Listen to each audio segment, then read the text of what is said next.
Écoutez Paroles vous propose l'homélie du Père Philippe Kouadou-Ledoux pour le dimanche 16 mars 2025, deuxième dimanche de Carême C. La première lecture est tirée du livre de la Genèse, chapitre 5, versets 12 à 18. Le Seigneur conclut une alliance avec Abraham et promet à sa descendance une terre nouvelle. Le psaume 26 nous encourage à espérer dans le Seigneur. Tenez bon dans le Seigneur, nous exhorte Saint Paul dans sa lettre aux Philippiens du chapitre 3, verset 17 au chapitre 4, verset 1.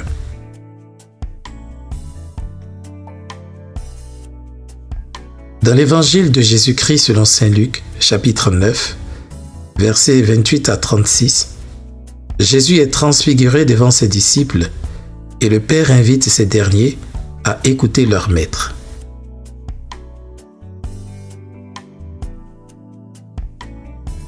Les textes de ce temps de grâce permettent de mettre en évidence des éléments de la célébration du baptême.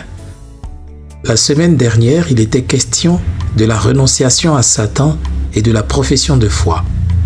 Aujourd'hui, avec l'évangile de la transfiguration, nous pouvons parler du signe du vêtement blanc, symbole de l'homme nouveau.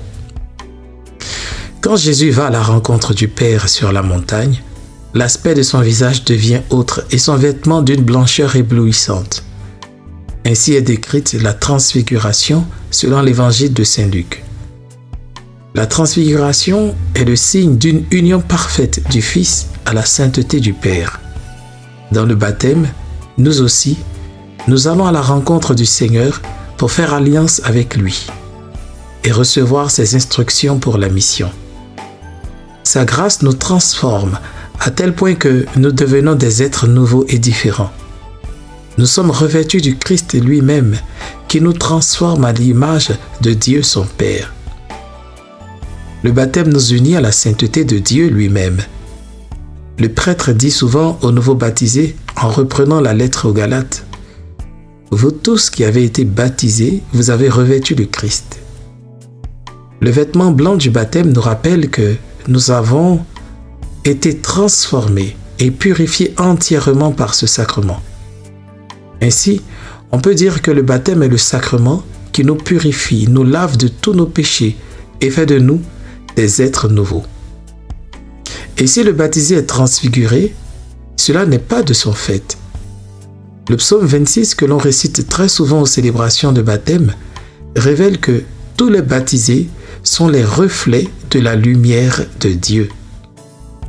Il rappelle aussi que dans les situations où l'on broie du noir, il n'y a que Dieu qui peut nous sortir des ténèbres du doute, de l'angoisse, de la peur.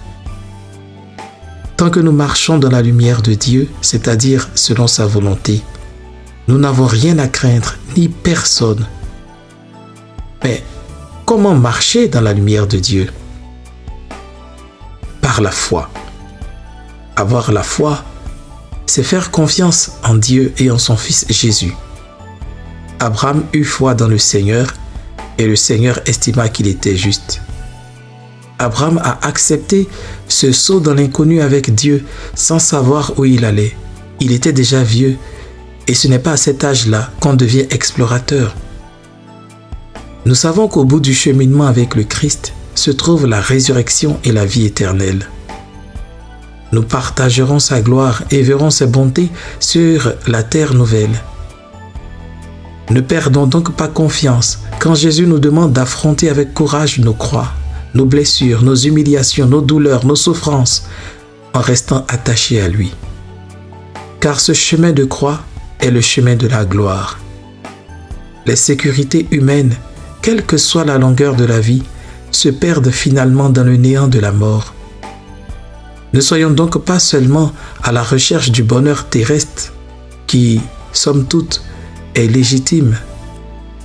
En plus de cela, pensons aussi au ciel. Par la prière, nous sommes remplis de la grâce et de la lumière de Dieu quand nous prions. Rappelez-vous, il y a 2 mois, on a célébré le baptême de Jésus.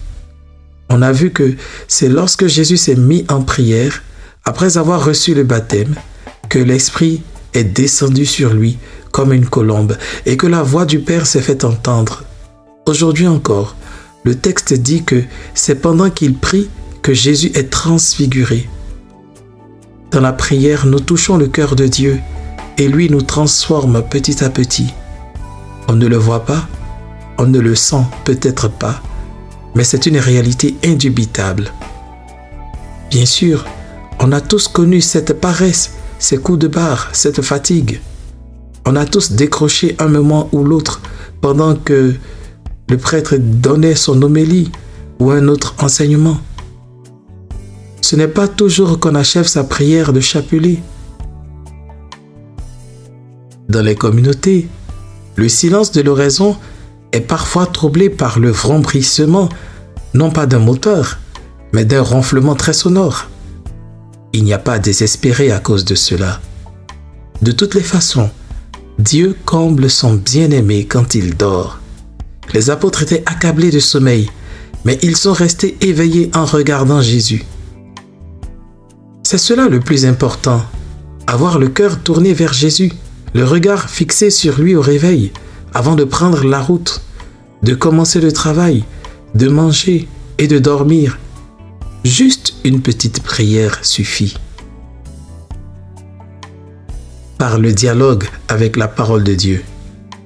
C'est le sens de l'entretien entre Moïse, la loi, Élie, les prophètes et Jésus, l'Évangile. Il s'agit du dialogue avec toute la révélation, voir comment Jésus, en sa personne, accomplit les Écritures. Il est important de lire la Bible, de dialoguer avec la parole de Dieu, car nous dialoguons avec Dieu lui-même. Nous trouvons dans sa parole de nombreuses réponses, des expériences de vie qui nous rejoignent, des expressions de foi qui nous édifient, des chemins pratiques de vie à observer. Dialoguer avec la parole se réalise dans l'Esprit Saint, symbolisé ici par la nuée. Les apôtres ont été couverts de son ombre. On retrouve cette expression avec la Vierge Marie. L'Esprit Saint viendra sur toi et la puissance du Très-Haut te prendra sous son ombre. Et dimanche dernier, le psaume 90 rappelait qu'à l'ombre du puissant, rien ne peut nous ébranler. Dans la foi, la prière et l'écoute de la parole de Dieu, suivons donc Jésus sur le chemin qui mène à la vie. C'est un chemin de renoncement et de croix, certes, mais c'est le chemin de la vraie gloire, celle qui ne connaît pas de fin et dont la transfiguration du Seigneur a été, en définitive, un aperçu.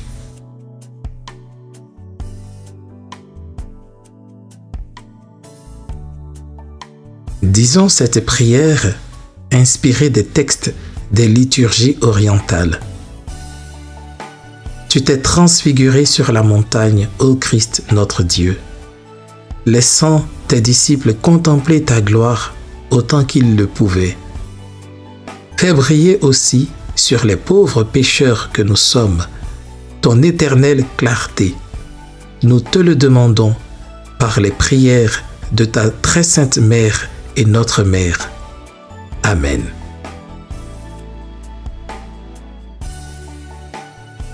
Pour mettre en pratique la parole de Dieu, je te propose de repousser de 30 minutes ton heure habituelle de sommeil pour dire la prière du chapelet. Comme Pierre et ses compagnons, tu seras sûrement accablé de sommeil, mais tu resteras en éveil pour le Seigneur. As-tu été interpellé par cette homélie? Partage, témoigne, commente, interroge, prie. Pour recevoir les prochaines, abonne-toi à ma newsletter. Que Dieu te bénisse.